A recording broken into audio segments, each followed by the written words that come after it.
I want to go back to the nuclear debate now, though, with yet another prominent voice today putting their weight behind lifting the moratorium.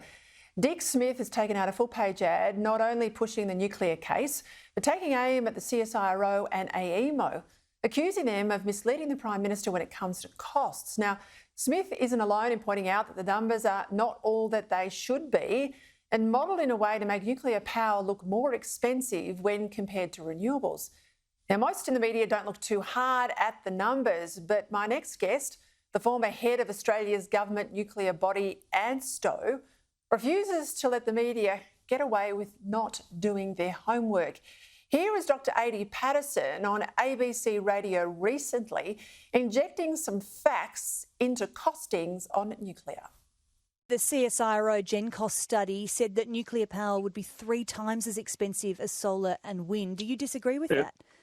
Well, that's not what the GenCost report says. Remember, GenCost means the cost of generation. And the CSIRO has got no expertise in the cost of generation. And what they do is they take publicly available figures of the construction costs of nuclear power plants, usually in countries that have got regulatory environments that are kind of designed to stop nuclear. They take those costs and then they convert them into a generation cost using an algorithm which is provided to them by a private sector firm that is not an expert in nuclear industry. It's a GenCost report. I call it the GenCon report. I'm pleased to say that Dr. Paterson joins me now. Thank you for your time, Adi. I mean, how frustrated are you as someone with a scientific, fact-based lifetime's work and history in the nuclear industry? How frustrated are you at the lack of genuine fact-based research and debate in this area? Well, I'm very frustrated because I actually started my energy career as a battery person. I had patents on high-temperature batteries, which went into the market and failed in the 1990s and early 2000s. I was responsible for part of South Africa's development of a portfolio in the early 2000s. And it became clear to me from having been involved in nuclear power projects that nuclear power provides something that is essential for us. Always on, high quality power that arrives at our homes, at our businesses, at our factories, at our data centers, at our critical resources like defense establishments and so on, and keeps all of the operating things going. Mainly in our home, we just want the lights on.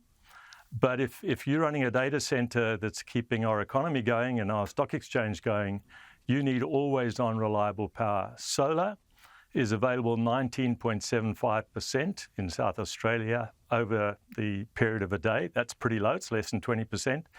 Let's call it 1 day in 5. And wind is available 2 days out of 5, 40%. Now, when you add up, 20% and 40%, and you try to get to 100% to get aeroplanes landing in the middle of the night when the sun is down and the wind's not blowing, you do not get a power system. And that is the plan of this government.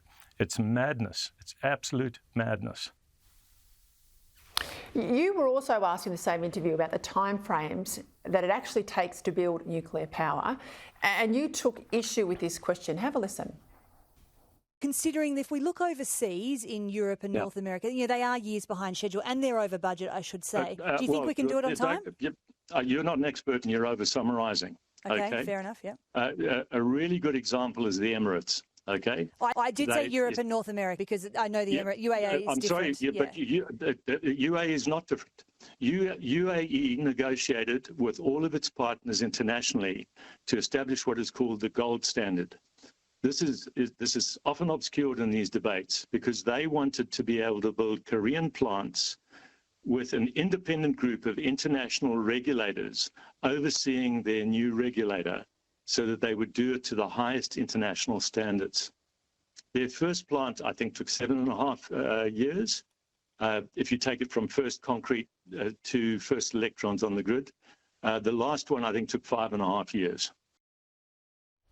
Adi, I don't normally have a guest on and then play slabs of an interview they've done with the ABC or another media organisation, but I want to assure people at home that you're taking the fight up to the media about misinformation in this area. Are these journalists lazy, or is this part of a deliberate campaign, do you think? And how do we stop it? Well, the CSIRO is the worst of the lot because they're just genuinely misleading. The CEO of the CSIRO is a medical specialist, and he's talking about generation costs. The cost that matters is the cost that arrives at the factory fence. It's the cost in your and my home. It's the cost in the airport and in the data center. Between the generation and where it arrives with us is a transmission grid, a distribution grid that has to get that 50 hertz highly reliable electricity to us. Solar and wind produce DC current. They have little electronic boxes at the fences called digital inverters that try to make 50 hertz. That 50 hertz has got no inertia. It's like waving a flag at somebody who wants you to try to sail in a fast race. It has no capacity to serve a modern industry that wants to make things and that wants to have a reliable, safe, democratic institution.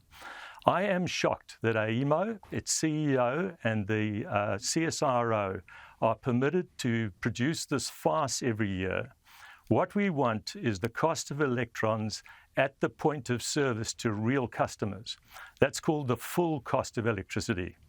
Now, the full cost of electricity we know from a paper that has been published in the Journal of Energy 2 years ago. Nuclear is not 25% better. It's not 50% better. It's 284% better than solar and wind. This paper by Robert Idle, I've spoken to him. I've analysed the paper. It's a work of genius. Interestingly, he has no affiliation to any institution. Isn't that interesting? He does not even have a university on that paper. The paper, a remarkable piece of work by Robert Idle, only has his name. He is completely independent. He's done a work of genius. He's showed up the farce globally. He's compared France and Texas, two places where the grid has failed recently, and it's failed because there's too much wind and too much solar. In the case of Texas, when they had the Texas storm, 360 people died in that storm. We're not messing about here, but we are messing about because AEMO is out of control.